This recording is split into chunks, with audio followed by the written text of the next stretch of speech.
আবার আমি একটা রেসিপি নিয়ে চলে এলাম।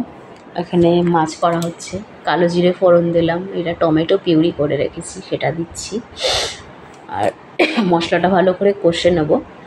এটা রান্না হচ্ছে মাছ করা হচ্ছে, বাটা মাছ সর্ষে পোস্ত দিয়ে। এখানে সর্ষে পোস্ত বাটছি, তোমাদের দেখাচ্ছি, দাঁড়াও। এটা আগে একটুখানি নেড়ে নিই, নাহলে আবার ধরে যাবে তলাটা। বাটা মাছ এটা আমরা এরমভাবেই খাই, ঝোলটা খুব কমই খাই। ঝোলের থেকে এরকম পোস্ত সর্ষেটা দিয়ে করলে বেটার হয় বেশি। তো সর্ষে পোস্ত, ধনে পাতাও দেবো, সবটাই বাটা দেবো।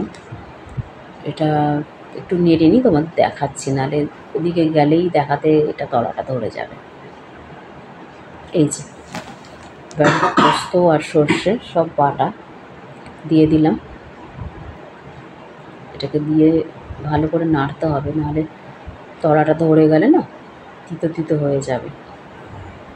বেশিক্ষণ নাড়বো না, নাহলে আবার বেশি মানে সর্ষে আছে তো, বেশি তেলে নাড়লে আবার তিতো লাগবে।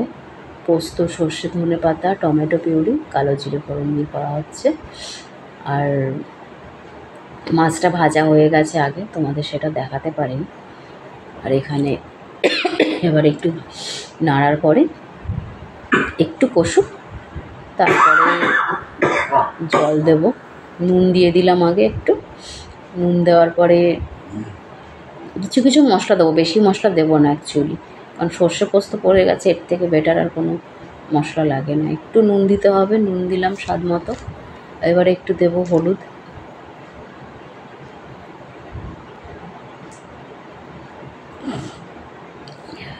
হলুদ অল্প দিচ্ছি, বেশি দিলে আবার স্মেল আসে একটা বাজে হলুদের।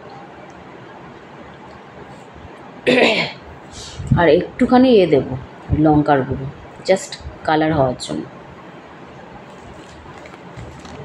বেশি দেবো না। কালার হলে একটু দেখতেও বেটার লাগে, খেতেও ভালো লাগে, একটু ঝাল ঝাল অল্প। এটা একটু আর বেশি মশলা দেবো না, মানে এটাতেই হয়ে যাবে, আর কিছু লাগবে না। এবার একটু জল দিয়ে দিলাম, ব্যাস। এবার জল দিয়ে একটুখানি ভালো করে একটু নেড়ে নিই। নাড়া হয়ে গেলে এর মধ্যে এবারে মাছগুলো দিয়ে দেবো। বেশিক্ষণ নাড়বো না, এই গ্রেভিটাই থাকবে, এই গ্রেভিটাই থাকবে। এই আমার গলাটা ডিস্টার্ব আছে বলে কথাগুলো একটুখানি এরমভাবে বলছি, তো তোমরা একটু অ্যাডজাস্ট করে নিও। এই যে মাছ ভাজা, বাটা মাছ, এবার এটা পরে দিয়ে দিচ্ছি একটু মশলাটা কষলে। তোমরা খাও বাটা মাছ? আমাকে জানাবে।